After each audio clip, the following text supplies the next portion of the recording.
Salam alaikum! Comment allez-vous? J'espère que ces vidéos vous aident à avancer dans votre vie, à améliorer votre santé et à être heureux dans les différents domaines de votre vie. Quand on a les bonnes connaissances, c'est bon, on va y arriver. D'ailleurs, quelle est la différence entre un saint et quelqu'un d'ordinaire?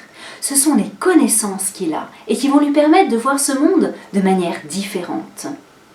Cherchons toujours plus la connaissance, c'est un chemin royal vers Allah. Bismillahirrahmanirrahim, waladina jahadu fina lanahdiyanahum subulana. À ceux qui font l'effort intérieur pour nous, nous les guiderons sur nos sentiers. L'effort intérieur pour nous, c'est jahadu fina, c'est l'effort intérieur pour être dans le chemin d'Allah, pour chercher la guidance, pour chercher la connaissance d'Allah.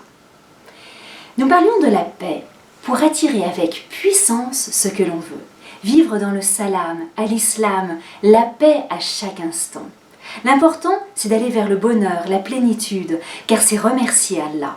Utilisons tout ce que l'on peut pour récupérer cette paix intérieure. Ainsi, on attire le positif, on est monté en grade, on est au-dessus de la dunya. La seule manière de trouver le paradis évolue. Pourquoi on est dans ce monde? Pour qu'on évolue. Et évoluer, c'est avant tout intensifier notre relation avec Allah subhanahu wa ta'ala. Le reste, les erreurs du passé, les échecs, les épreuves, c'est du détail. Intensifier notre relation avec Allah, ce n'est pas rester dans la mosquée toute la journée. Samsung n'a pas créé son téléphone pour qu'il reste en charge toute la journée. Il a plein d'autres fonctions. Pareil, Allah ne nous a pas créé pour qu'on fasse des rakats toute la journée. La salate, c'est pour nous recharger, afin de vivre l'adoration 24 heures sur 24. Adorer Allah, c'est faire ce qu'il nous demande.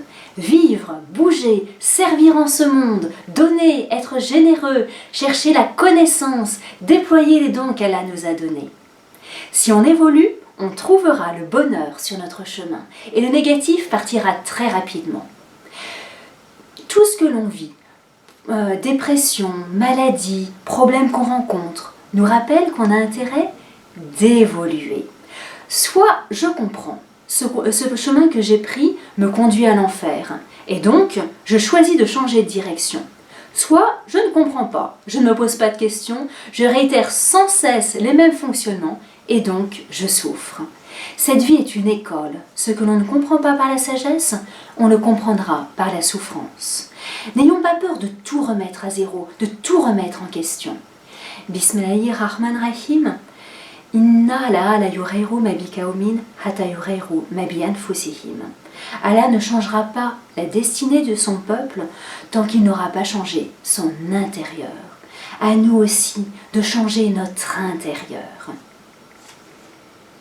Certaines personnes, malgré tous leurs efforts, ne rencontrent que des blocages dans leur vie. C'est blocage sur blocage sur blocage. Qu'elles remettent en question leurs pensées et leurs croyances.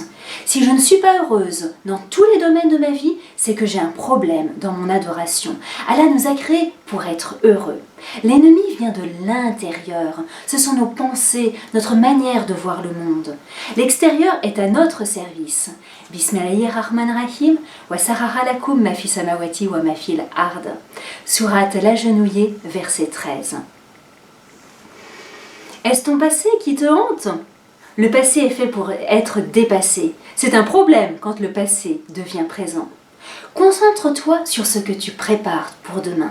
Travaille sur ton futur, sur tes projets. Fais de ta vie une joie. Ça va te donner l'envie d'avancer, de créer, d'en rajouter. Et tu ne penseras même plus à ton passé.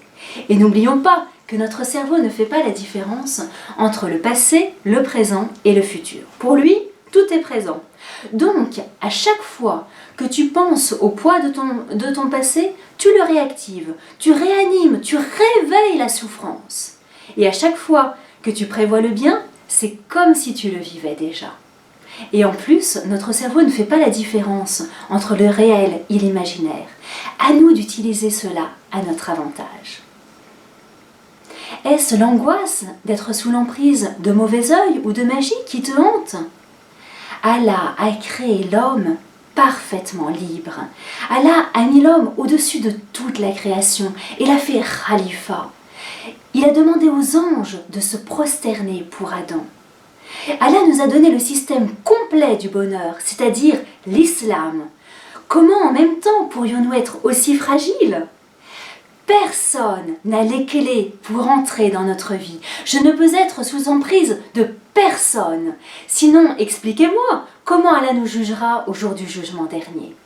Bismillahirrahmanirrahim. Ya ayyuhallazina amanu, alaykum anfusakum, la yadurukum man dalla idha artadaytum. Ô vous qui croyez, vous êtes responsables de vous-même. Celui qui est égaré ne vous nuira pas si vous êtes dans la guidance. Allah nous a donné un cerveau pour qu'on réfléchisse. La religion que nous suivons est-elle l'islam ou la tradition ? Quand on commence à évoluer, Allah nous donne Nour. Quand on n'a pas la lumière intérieure, on trébuche tout le temps. Avec notre famille, on trébuche. Avec nos amis, on trébuche. À notre travail, on trébuche. Ce monde n'est que l'image de toi. Il te renvoie ce que tu aimais. Jusqu'à présent, l'homme n'a pas compris cette force qu'Allah nous a donnée. La chute est grave, il faut monter tout le temps, prendre tout ce qui nous arrive dans notre vie, tristesse, angoisse, peur, stress, perte, séparation, etc. pour avancer. Oh Allah, montre-nous la vérité et aide-nous à la suivre. Ce monde appartient à ceux qui évoluent, pas seulement 1 + 1 = 2, et pas seulement la matière. Si tu ne t'occupes que de la matière, tu vas guérir, mais ce sera très long, car tu n'as pas compris le sens, l'information de la maladie.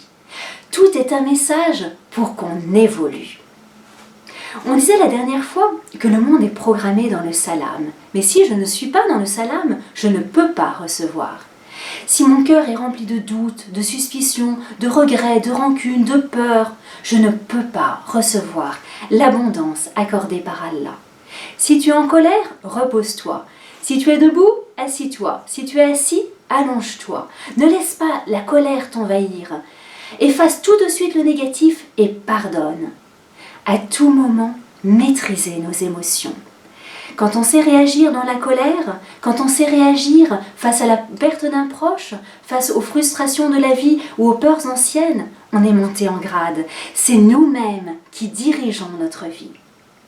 Si tous les jours on ne pense qu'à évoluer, c'est bon, on avance. Je vais vous donner un petit travail à faire. Dites-moi quand est-ce que nos douhas sont les plus efficaces. Dites-moi ça à la lumière de tout ce que nous avons partagé. Et je vous donne une piste, cherchez dans votre cœur. Je vous dis à bientôt, Inch'Allah. Assalamu alaikum wa rahmatullah wa barakatuh.